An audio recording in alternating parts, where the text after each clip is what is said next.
দেখুন, এটি তো একটি ষড়যন্ত্রের ফসল। সরকার এবং পার্শ্ববর্তী দেশ চায়নি বিএনপি জামাত ঐক্যবদ্ধ থাকুক। যে বাংলাদেশের জনগণের এই অধিকারটি নেই যে তারা স্বাধীনভাবে তারা নেতা নির্বাচিত করতে পারে। তারা স্বাধীনভাবে কাউকে ক্ষমতায় বসাতে পারে। অর্থাৎ বাংলাদেশে ডেমোক্রেসি নেই।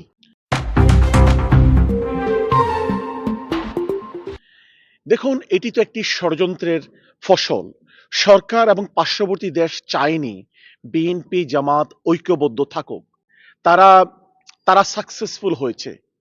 আহ, তারা একটি ক্যাম্পেইন করেছে, বিএনপি জামাত এক হওয়া উচিত নয়, জামাতকে সাথে নিয়ে কাজ করা উচিত নয়, বিএনপি একাই যথেষ্ট। আমি বলবো যারা সরকারের পতন চায়, এইটা তাদের মূল্যায়নের ব্যর্থতা। তারা এই জিনিসটি তাদেরকে বোঝা উচিত ছিল, united we stand, divided we fall. Strength lies in unity. যখন আপনার ইউনিটি থাকবে না, তখন আপনার শক্তি দুর্বল হয়ে যাবে।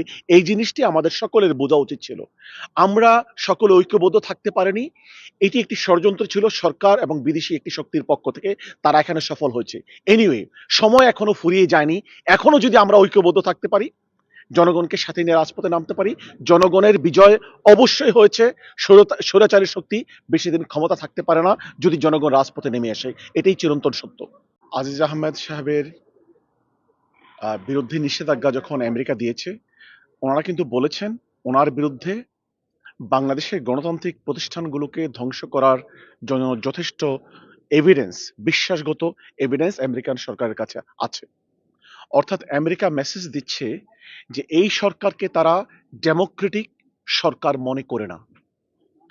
এবং তারা আরেকটি মেসেজ দিচ্ছে যে বাংলাদেশের জনগণ যদি তারা আইনের শাসন গণতন্ত্রের জন্য কাজ করে, ওয়েস্টার্ন ডেমোক্রেটিক ওয়ার্ল্ড তাদের সাথে থাকবে।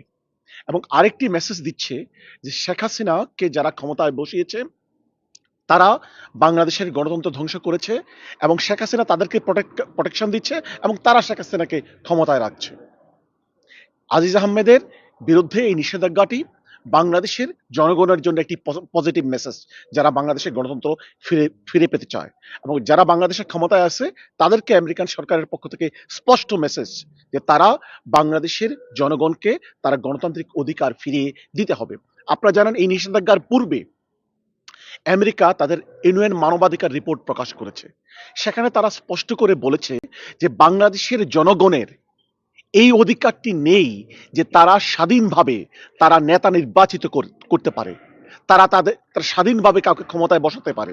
অর্থাৎ বাংলাদেশে ডেমোক্রেসি নেই। অর্থাৎ এই সরকারকে আমেরিকা এবং ওয়েস্টার্ন ওয়ার্ল্ড একটি অগণতান্ত্রিক মানে শক্তি হিসাবে মনে করে। অর্থাৎ যারা ক্ষমতা আছে তারা জনগণের ম্যান্ডেট ছাড়া ক্ষমতায় বসে আছে। সুতরাং বাংলাদেশের জনগণ যদি এখন গণতন্ত্রের জন্য কাজ করে, যেটার সাথে যেন নির্বাচনের সাথে সাথে আমেরিকা স্টেটমেন্ট দিয়ে বলেছে তারা বাংলাদেশের গণতন্ত্রকামী জনগণের সাথে রয়েছে, তারা এখনো এই মেসেজটি দিয়ে আবার কনফার্ম করলো আজিজ আহমেদের বিরুদ্ধে নিষেধাজ্ঞাটি দিয়ে যে আমরা বাংলাদেশের জনগণের পক্ষে রয়েছি, যারা বাংলাদেশে গণতন্ত্র ফিরে আনতে চায়। হচ্ছে যে বাংলাদেশের গুরুত্বপূর্ণ সেক্টরগুলো, ইনস্টিটিউশনগুলো ভেঙে গিয়েছে, এগুলো আর ফাংশন করছে না। অর্থাৎ এগুলো আর আস্থার জায়গা নেই। বাংলাদেশ ব্যাংকের রিজার্ভ চুরি হয়ে যায়, শেয়ার বাজার ধ্বংস হয়ে যায়, সেখানে দোষীদের বিচার হয় না। এই যখন অবস্থা, আজকে সাবেক সেনাবাহিনীর প্রধানের বিরুদ্ধে দুর্নীতির অভিযোগ,